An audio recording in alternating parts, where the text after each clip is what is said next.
സഹിക്കാൻ പറ്റുന്നില്ല. എങ്ങനെയാണ് അറബി പറയാ? സഹിക്കാൻ പറ്റുന്നില്ല. അന മാഖ്ദുർ അത്ഹമ്മൽ.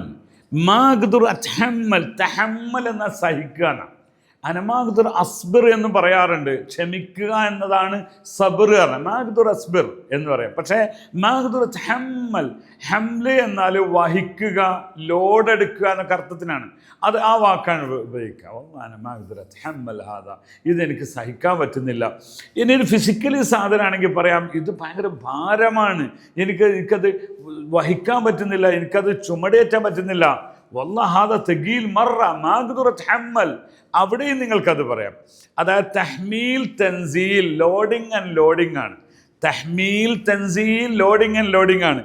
പലരും വന്ന് ചോദിക്കാറുണ്ട് ചില പ്രൊഫഷൻ കാണിച്ചിട്ട്, സാറേ ഈ പ്രൊഫഷൻ എന്താണ്? ആമിൽ, തഹ്മീൽ വ തൻസീൽ, ലോഡിങ് ആൻഡ് ലോഡിങ് ലേബർമാർക്കാണ് അത് പറയാം. ഓക്കെ, അപ്പൊ മാഖ്ദുർ ഹമ്മൽ ഹാദ ഹംല. ഹംല എന്ന് പറഞ്ഞാൽ ലോഡ്. ഹംല കബീർ, വസിൻ കബീർ, വസിൻ എന്ന് പറഞ്ഞാൽ ഭാരം. തെഗീൽ എന്ന് പറയാം. അത് ഒറ്റടിക്ക് പറഞ്ഞാൽ തെഗീൽ എന്ന് പറഞ്ഞാൽ മതി, ഭാരമുള്ളതാണ്. എന്നാൽ വസിൻ കബീർ എന്ന് പറഞ്ഞാൽ ഭയങ്കരമായ തൂക്കമുള്ളതാണ്. ഓക്കെ.